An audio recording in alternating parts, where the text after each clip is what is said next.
Assalamualaikum warahmatullahi wabarakatuh. Perkenalkan, nama saya Lydia Oktasyami, NPM 22411144 dari kelas manajemen 22C. Di sini saya akan menjelaskan tentang penilaian kinerja. Yang pertama, pengertian penilaian kinerja.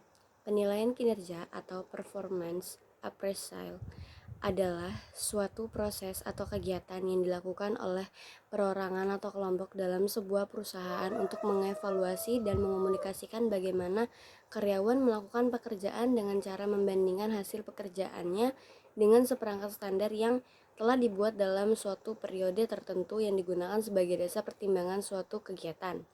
Penilaian kinerja disebut juga sebagai evaluasi karyawan, tinjauan kinerja, dan penilaian hasil. Penilaian kinerja adalah proses pengevaluasian kinerja, penyusunan rencana, pengembangan, dan pengomunikasian hasil proses tersebut kepada karyawan itu sendiri.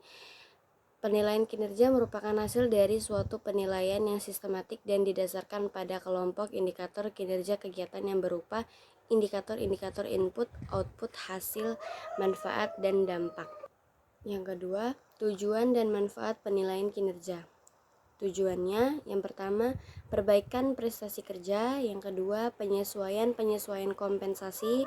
Ketiga, kebutuhan pelatihan dan pengembangan. Keempat, perencanaan dan pengembangan karir. Kelima, penyimpangan proses staffing. Keenam, ketidakakuratan informasional. Ketujuh, kesalahan-kesalahan dalam desain pekerjaan. 8. Kesempatan kerja yang adil. Dan yang terakhir, tantangan-tantangan eksternal. Beberapa manfaat dari penilaian kinerja yaitu sebagai berikut. Sebagian besar pekerjaan mendasarkan keputusan karyawan, promosi, dan retensi pada penilaian karyawan. Penilaian memainkan peran sentral dalam proses manajemen kinerja pemberi kerja. Manajemen kinerja berarti secara terus-menerus memastikan bahwa kinerja setiap karyawan sesuai dengan sarana keseluruhan perusahaan.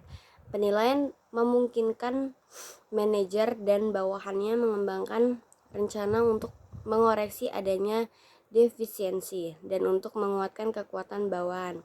Penilaian memberikan kesempatan untuk meninjau rencana karir karyawan dengan mempertimbangkan kekuatan dan kelemahan yang ditampilkan.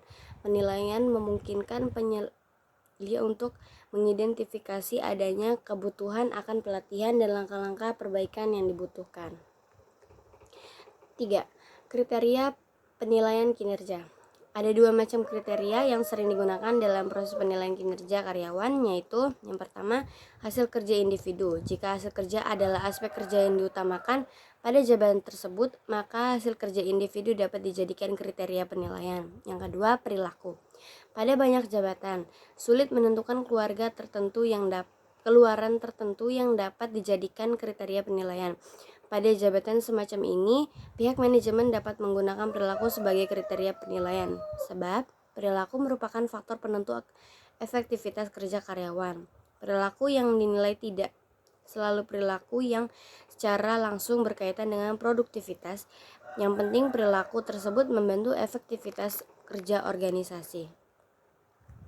Keempat, jenis-jenis metode penilaian kerja. Metode penilaian kinerja berorientasi masa lalu. Metode penilaian kinerja yang berorientasi masa lalu atau past oriented evaluation method dilakukan berdasarkan masa lalu dengan mengevaluasi prestasi kinerja di masa lalu. Karyawan dapat memperoleh umpan balik dari upaya-upaya mereka. Umpan balik ini selanjutnya bisa mengarah kepada perbaikan prestasi. Metode penilaian kinerja berorientasi masa depan. Metode penilaian kinerja berorientasi masa depan berfokus pada kinerja masa mendatang dengan mengevaluasi potensi karyawan atau menetapkan secara kinerja di masa mendatang secara bersama-sama antara pimpinan dengan karyawan. Yang terakhir ada kesimpulan. Penting untuk diingat bahwa penilaian kinerja bukan hanya tentang mengevaluasi karyawan, tetapi juga tentang memberikan arah, motivasi, dan sumber daya bagi karyawan untuk berkembang serta membantu organisasi mencapai visi dan tujuannya. Terima kasih. Wassalamualaikum warahmatullahi wabarakatuh.